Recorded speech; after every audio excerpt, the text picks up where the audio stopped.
Don't forget to check out and grab your copy of our 2 newly released books, Football, a Love Story, and What Did Football Teach Me? These books feature over 100 stories from current and former coaches, players, executives, and entertainers from across the football landscape, describing what got them involved in the game, what they love about it, and what life lessons the game taught them. You can find your copy or order your copy from our website at footballgameplan.com/books.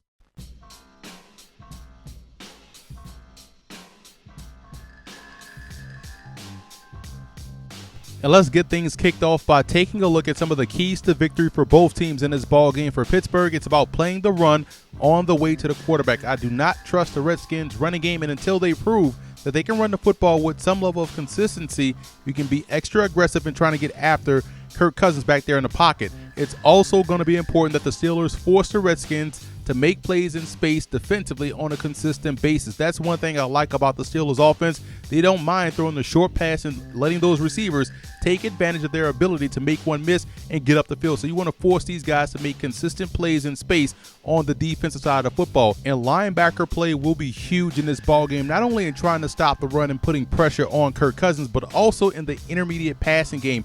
That's a big piece of what the Redskins do throwing the football. If those linebackers, inside linebackers can have success versus the pass, the Steelers can win this ball game with their defense.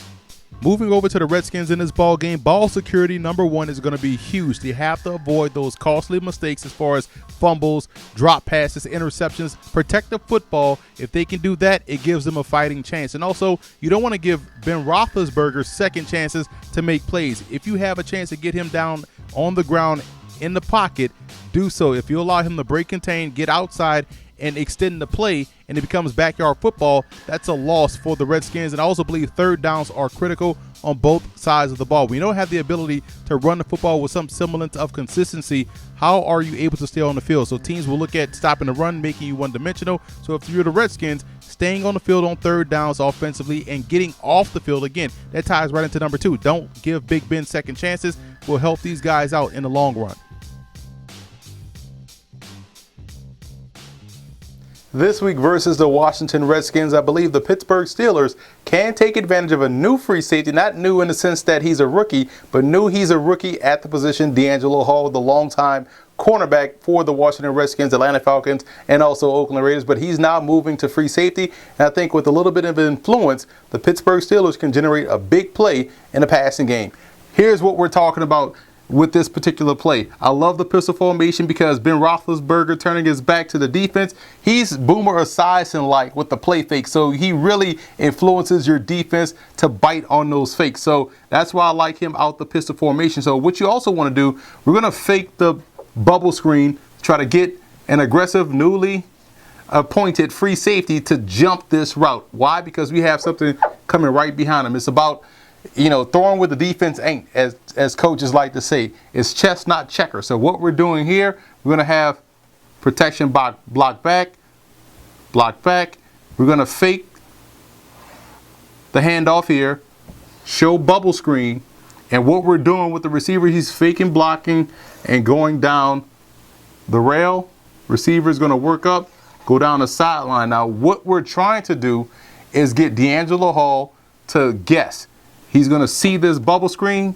He's going to try to help out this safety. He wants to fly in that alley.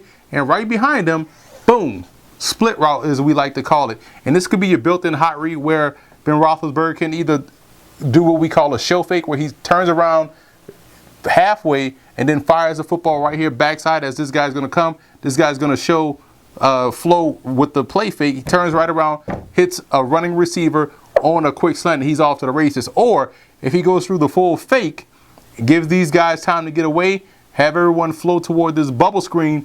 Now you have the backside split route wide open. Or if D'Angelo Hall sees it and abandons right away, like, oh man, I messed up, he's going to try to pick up either this backside route, or you have a 2-on-1 situation, one-on-one opportunities with either a backer or a safety or a corner, and Ben Roethlisberger will find the right guy. So this is a play out of the pistol formation where you can influence a free safety, and whichever way he chooses is going to be the wrong decision, because essentially you're sending 3 guys deep versus 3 or 4 defenders. So again, the free safety will have to take a side, but if he doesn't take, whichever side he doesn't take will be the side Ben Roethlisberger goes to. But again, just want to reiterate, It's about influencing the free safety, and if they can get him to guess or bite on this bubble screen, 1, 2, 3 will be wide open in one-on-one coverage. I think pound for pound, when they're healthy, the Washington Redskins have the best receiving core, receivers and tight ends in the NFC East. And I'm going to show you how they can take advantage of that opportunity or take advantage of that personnel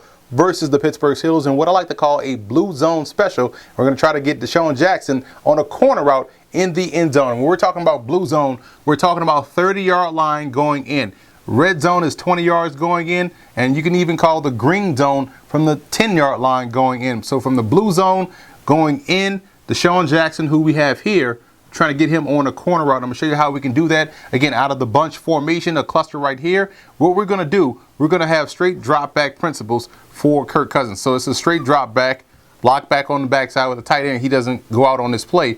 So if you want an outlet, you can have the tailback leak out after he checks protection, then he leaks out into the flat. But what we're doing here and how we're going to create the opportunity, we're going to stagger their releases. So we're going to have this receiver at the top of the cluster run out, showing as if he's running a speed out, but he's running a pivot back in. So he's pivoting back in and settling down right here in this zone here. So we're going to work Deshaun Jackson stem up and boom to the corner. Now, the reason why the corner works here is because he's going to draw coverage from either a corner or a safety. However they want to match up versus a tight end to the backside and 2 wide receivers to the front side, you're going to have 2 corners over here, or if you're going to have a corner backside and a safety here, either way, you're getting one-on-one coverage with Deshaun Jackson with room to run, which is why I like this in the blue zone from the 30-yard line going in, because this gives him an opportunity to get to full speed and sprint to that pylon, the back pylon, and we know Kirk Cousins does a great job in laying that football in the bucket. So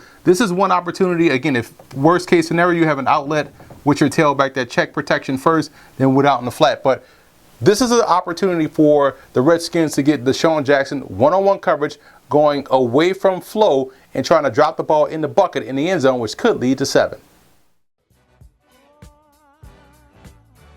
I think the biggest X factor in this game for Pittsburgh will be an obvious one. It's the secondary. You look at last year, a lot of issues about the back end play. And when you look at what they did in the offseason, drafted Artie Burns in the first round. They just traded for Justin Gilbert. They try to beef up that secondary. And yes, they have some injuries back there. But when you look at guys like William Gay, Ross Cockrell, they're going to expect Justin Gilbert to step up and make plays for this defense. So their secondary and how well they match up versus the Redskins' talented trio or quartet of receivers could ultimately determine how well they do in this ball game. And for the Redskins, I look at Sua Cravens, the rookie linebacker safety, versus the passing game. I think he will play the biggest role for this defense. They drafted him for this specific purpose. He can play inside backer, outside backer, strong safety. They trust him in the short to intermediate area, and if he can do a great job in taking away Ben Roethlisberger's first option and driving on the football, it helps this defense out overall to be able to play effective coverage on the back end. I like the Redskins in this ball game. Football is a game of matchups, and I believe this is a bad one for the Pittsburgh Steelers. You look at the matchup between their offensive line versus this Redskins pass rush. I think that favors Washington. The matchup on the flanks between the Redskins receivers and that secondary of Pittsburgh, that's a bad matchup. And despite the Steelers' ability to run the football with D'Angelo Williams in the absence of Le'Veon Bell, I still think the Redskins defense will be vastly improved, slow down this passing attack of the Steelers, which is also a bad matchup versus this Redskins secondary. So I think Washington will win a very close game at home over Pittsburgh.